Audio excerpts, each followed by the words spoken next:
cyerekeranye n'imirimo ikorerwa mu mago, imirimo iriya itishyurwa. Rero twashaka kureba ukuntu iyi mirimo twakwiga uko twayimenya, d'abord yamenyekana ite, yasaranganywa ite hagati y'umugabo n'umugore, yahabwa agaciro ite. N'umugabo akumva yuko ari inshingano ze kugira ngo afatanye n'umugore ya mirimo yo mu rugo bayikore kare, bayikora n'imbaduko, bose bitabire imirimo ivyara inyungu. Nk'uko Réseau de Femmes na AIPA bari kubikora, tukajya dukora ibikorwa ariko tunakora ubushakashatsi kugira ngo tuzashyire ku mugaragaro ni ibiki bikora kurusha ibindi, ni ubuhe buryo bukora kurusha ubundi.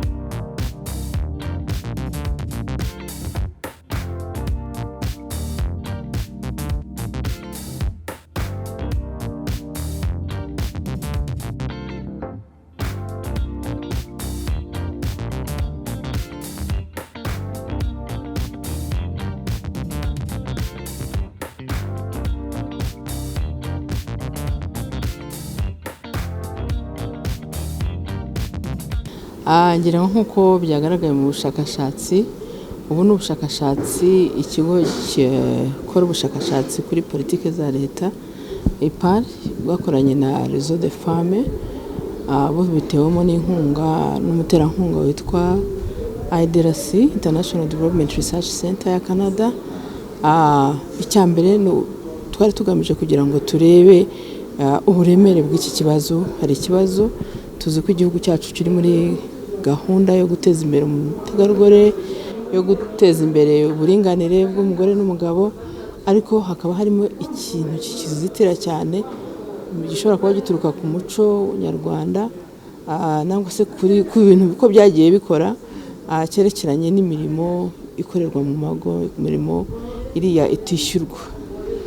Rero twashaka kureba ukuntu iyi mirimo twakwiga uko twayimenya, d'abord yamenyekana ite, yasaranganywa ite hagati y'umugabo n'umugore, yahabwa agaciro ite.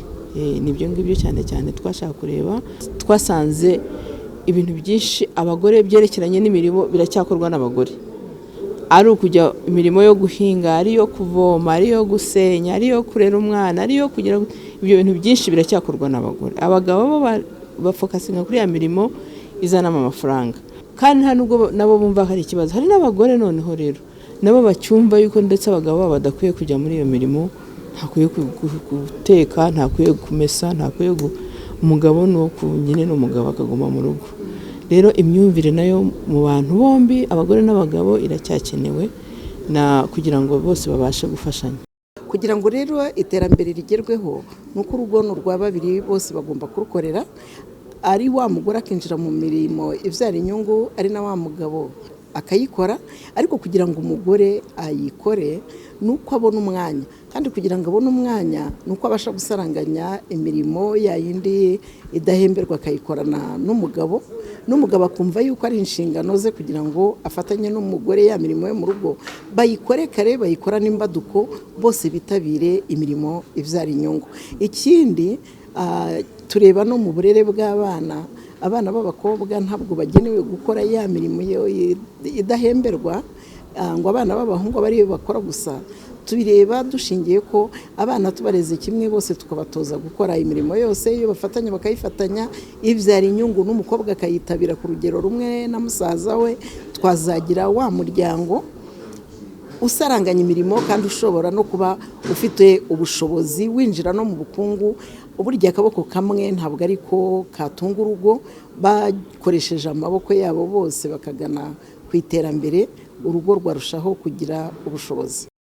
Ingamba ya mbere ni uko tugomba kubanza nk'uko Réseau de Femmes na AIPA bari kubikora, tukajya dukora ibikorwa ariko tunakora ubushakashatsi kugira ngo tuzashyire ku mugaragaro ni ibiki bikora kurusha ibindi, ni ubuhe buryo bukora kurusha ubundi. Hanyuma ubwo buryo bukora kurusha ubundi tukabusangiza n'abandi bari gukora, kuko urareba gukora unakora ubushakashatsi bitwara amafaranga menshi, ariko mu gihe bwa bushakashatsi bwamaze kutwereka igikoreka, icyo gihe n'undi mufatanyabikorwa yaza we ya mafaranga ntayatange muri ubwo bushakashatsi, ahubwo agasakaza cyangwa agakoresha bwa buryo bwamaze kwerekana ko bushoboka gukora. Iyo niyo ngamba ya mbere. Iya kabiri nyine kwigisha unyuze muri hahandi umuntu yigira uburyo azavamo umugore w'ejo cyangwa umugabo w'ejo. Iya gatatu ari nayo inakomeye ni kwigisha, kuganiriza abantu, ariko tureba ni izihe nyungu, haba ku bagabo haba ku bagore, ni izihe nyungu zivamo iyo umugabo afashe uruhare, agize uruhare mu gukora na ya mirimo yo mu rugo n'iyo kwita ku bandi twita ko idahemberwa. Ni izihe nyungu? Kuko inyungu zo zirahari. Twavuze ibyerekanwe n'ubushakashatsi ko abagabo bagira ubuzima bwo mu mutwe bwiza, ko bigira uruhare mu kugabanya ibiyobyabwenge ndetse cyangwa se no kunywa inzoga nyinshi, ko bigira uruhare mu kubaka imibanire myiza hagati y'umugore n'umugabo, ariko n'abana, ko bigabanya ibihano bibabaza umubiri ababyeyi baha abana. Inyungu nyinshi zirahari. Urwo ruhare rero rw'inyungu iyo turugizeho, cyane cyane no mu bindi abantu bakora, usanga impinduka ishobora kwihuta.